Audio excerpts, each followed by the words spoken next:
Hi, this is Joe, and welcome to my shop, Locked and Loaded 4x4 Fabrication in Collegeville, Pennsylvania. Today we're going to be working on a 1997 Wrangler, also known as the TJ. Now these TJs are old and rusty.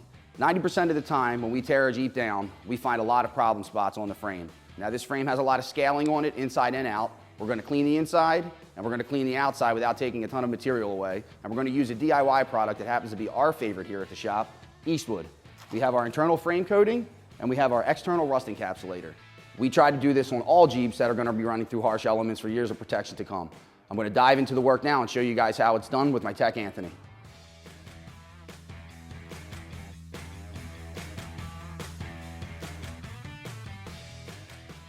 So now that we have this Jeep entirely stripped down of the axles and all the major components that would be in the way of us getting to the hard parts of the frame, we're going to go to our go-to tool, the Eastwood SCT. Now you can use a wire brush for this job or a flat disc wheel for this job, but we choose the SCT because we choose to take as little material away as we can before applying our first coat of Eastwood rust encapsulator.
Okay, so we're back and we're finished up with this 1997 TJ, and we really brought her back to life. On the outside of the frame we used Eastwood's rust encapsulator, and on the inside of the frame we used their internal frame coating. It's accompanied by new axles that we also treated with Eastwood paints. This should help it survive many more years to come in the harshest of elements. For all the paints and products we use to get this frame prepped and painted, visit Eastwood.com.